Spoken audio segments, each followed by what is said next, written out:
վկայություններ էին։ Հաջորդ հարցի համար Սոնա Ղազարյան։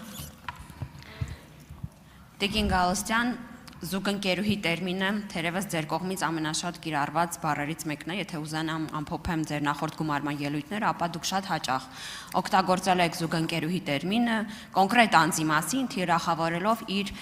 սոցիալական կարգավիճակը։ Հիշեցնեմ ձեզ, թե ինչու եք դուք դեմ քվեարկել ընտանեկան կենցաղային բռնության մասին օրենքը, որը համահեղինակել ենք ես, Ծովինար Վարդանյանը եւ Զարուհի Բաթոյանը։ Դուք եւ ձեր ֆրակցիան հայտարարեցիք, որ զուգընկեր տերմինը, որ մենք ավելացրել ենք, կարող է ընկալվել որպես նույնասեռ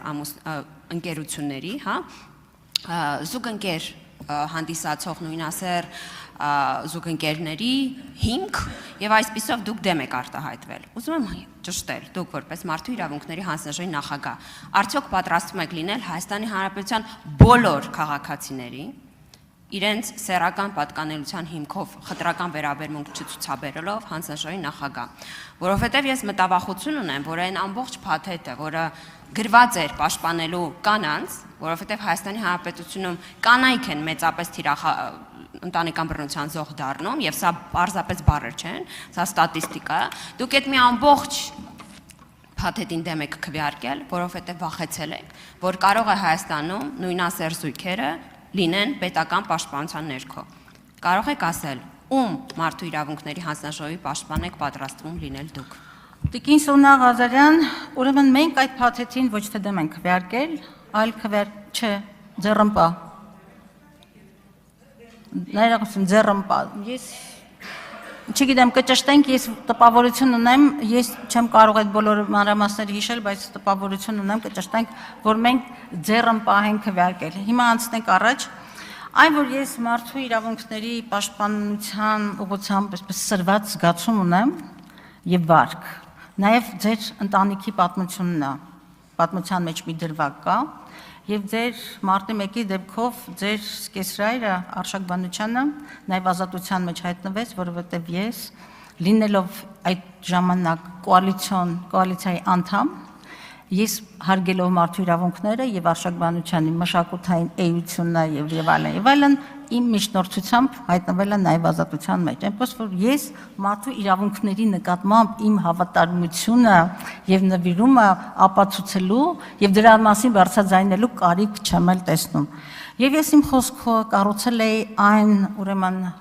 արժեհամակարգի վրա, որ Հայաստանում Կարծեմ Վիլեն Գաբրելյանն էլ հենց այդ կոնտեքստով պատասխանեցի, որ Հայաստանում պաշտպանության կարիք ունեն Հայաստանի Հանրապետության բոլոր քաղաքացիները անկախ սեռից, ազգային պատկանելությունից, կրոնական եւ քաղաքական հայացքներից։ Արձագանք։ Տիկին Գալստյան, կարիք չկա ասելու, ինչ հրաշալի մարդ է իմ սկեսրարը, դու այդ մասին խոսելն ավելորդ է եւ շնորհակալ եմ ձեզ մարտի 1-ին աջակցության շրջանակներում, բայց իմ հարցը շատ ավելի կոնկրետ է, Տիկին Գալստյան։ Նախ ափսոսում եք դուք, որ երբևէ առաջին տիկնոջը դիմելիս իր մասին խոսելիս դիմել եք որպես զուգընկերուհի թիրախավորելով ուրեմն իր սոցիալական կարգավիճակը, որտեղ շատ հստակ էր այն բացասական կոնոտացիան, որ դուք տալիս եք բառակապակցությանը, դա մեկ։ Երկրորդը ի պատիվ Աննա Մկրտչյանի, նա խորհրդարանում միակ կին ընդդիմադիր պատգամավորն է եղել, ով քվեարկել է ձեռնպահ մնացած բոլոր կին պատգամավորները, ինչ եմ շեշտում, որտեղ այստեղ խոսում ենք կանացի սոլիդարության մասին, բոլորը քվեարկել են դեմ։ Տիկին Մկրտչյանը միակ կին պատգամավորն է եղել պատիվ ունեմ դաշինքից, ով քվեարկել է ձեռնպահ ի պատիվ իրեն։ Եվ երկրորդը կարող եք արտաբերել այս բառը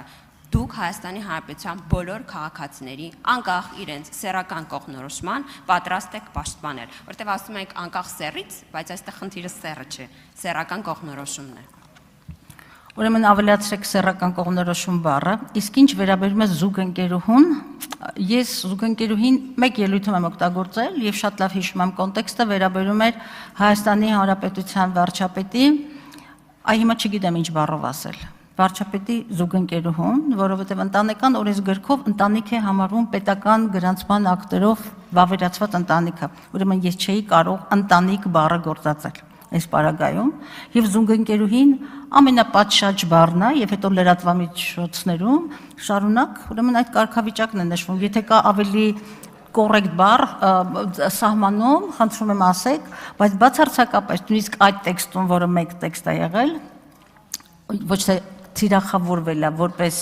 Աննա Հակոբյանը որպես կին կամ որևէ այլ հանգամանքով, այլ կոնտեքստը եղել է քաղաքական եւ ես չեմ էլ հիշում անրամասները, վստահաբար խոսել եմ Հայաստանի Հանրապետության վարչապետի քաղաքականությունից։ Արման Եղոյան։ Տիկին Գալստյան, եկեք շարունակենք